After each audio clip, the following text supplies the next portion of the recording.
and consultation practice. Question number 10, the Honourable Phil Goff.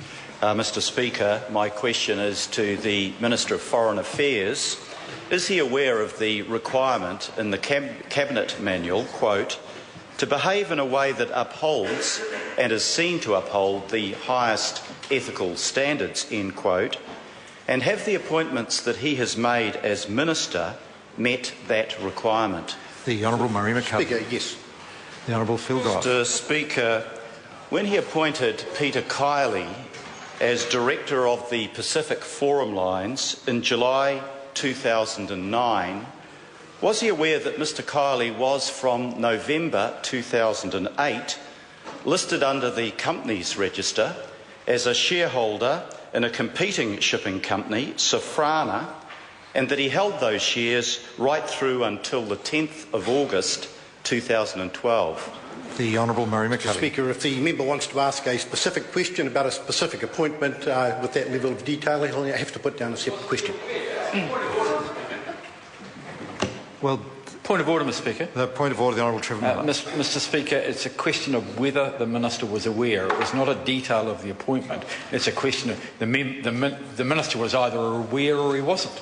I think the member might raise a reasonable point. It does ask whether the Minister was aware. If the Minister could assist with the answer, the Honourable Murray McCully.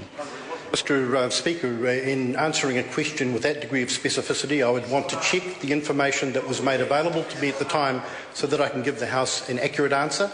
And if the member was to give me notice that that information was being sought, I would do so. I think that's a fair answer. The Honourable Phil Goff. Supplementary question, Mr Speaker. Was it appropriate for Mr Kiley to have been a shareholder in Safrana and not disclose that information to his Minister or to the Ministry of Foreign Affairs and Trade when Mr Kiley was involved in giving advice to the Ministry of Foreign Affairs and Trade on the sale of the Pacific Forum Lines, and that the preferred bidder was in fact the Safrana shipping lines?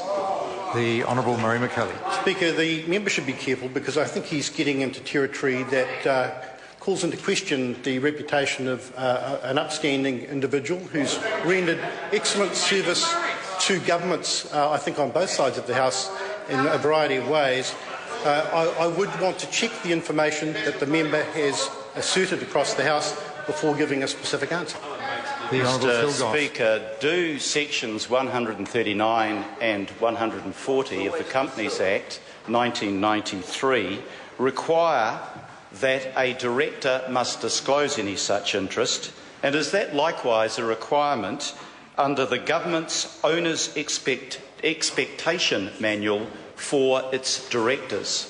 Just before I call the Minister, the first part of that question did seek a legal opinion because it asked, is it correct certain parts of an act mean something or require something, which is a legal opinion? I'd invite the member to rephrase his question to avoid asking the Minister for a legal opinion. The Honourable Phil Goff. Is the Minister aware that the government's owner's expectation manual that governs directors appointed by government disclose any interest and potential conflict of interest, and that is likewise a requirement under the Institute of Directors, Code of Ethics, and likewise a statutory requirement? The Honourable Murray McCully. Mr Speaker, I can confirm that the Ministry of Foreign Affairs in relation to any appointment of the sort would go through the normal procedures which require certain certificates to be completed, and I'm sure that they did so.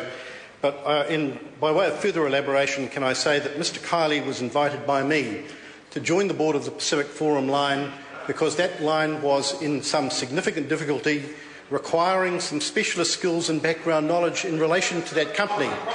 Because these circumstances arose, Mr Speaker, because the previous government had appointed to the board a Labour Party flunky called Dave Morgan, who was partly responsible for that company losing $14 million in the space of 2 years, and I needed somebody to fix it. Supplementary question, Mr Speaker. The Honourable Phil Goff. Mr Speaker, is his Ministry of Foreign Affairs correct in the answer that it has given to me that in the proposed sale of the shares in Pacific Forum Line and in the consideration of their disposal, no director of the line disclosed any conflict of interest? The Honourable Murray McCully. Speaker, I cannot comment on a document that the member is quoting from without notice and the opportunity to check, because I obviously want to give the House an accurate answer. But I do want to repeat that Mr Kiley is, in my long experience, always behaved as a person of absolute integrity and great professionalism. And he was invited to do a very difficult job because the previous government had made a highly political appointment of an inappropriate person. Supplementary question, Mr Speaker. The Honourable Phil Goff. Is Mr Kiley a personal friend of the Minister and has been for 40 years? And is he likewise an active member of the National Party, representing the National Party legally? And is he likewise a friend and a legal advisor to the Prime Minister, Mr Key? The Honourable Murray McCully. Mr Speaker, the member would need to ask the Prime Minister in relation to his own legal representation. What I can say to him is that Mr Kiley hasn't acted for me, but I have known him for a long period of time, and I can vouch for his integrity. And I also say that I've found him to be a person who renders the highest level of competent service to governments of both sides of this House over a long period of time. And if the member wants to besmirch people's reputations, he should be extremely careful doing so inside the House. Point of order, Mr Speaker. Point of order, the Honourable Phil Goff. Order. Mr Speaker, I seek the leave of the House to table a number of documents. The first document is an extract from the Companies Register showing that Mr Kiley became a shareholder as of the 3rd of November 2008 in Safrana and did not relinquish those shares until the 10th of August 2012. Leave is sought to table that document. Is there any objection? There is no objection. Mr Speaker, I seek the leave of the House to table a statement from the Ministry of Foreign Affairs to the effect that Mr Kiley gave advice to the government on the sale of Pacific Forum Line shares, and further that no director of the line disclosed any conflict of interest in the proposed sale of the shares. This is an MFAT document? These are answers, I don't know yet whether tabled, to the financial review of the Foreign Affairs, Defence and Trade Committee. Well, order, we've got to be a little careful. They're not public yet. They're not. But order. These question or answers are the property of the committee. I'd need to seek advice whether the House is at liberty to.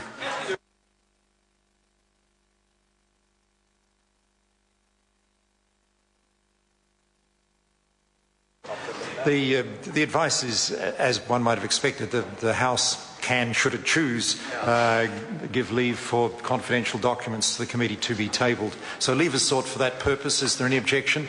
There is objection. The Honourable Mr Speaker, I seek the leave of the House to table a reply to a request under the Information Act dated the 19th of November 2012 from Mr McCully to me, refusing to disclose any documents on the sale of New Zealand shares in the Pacific Forum Line. Leave is sought to table that document. Is there any objection?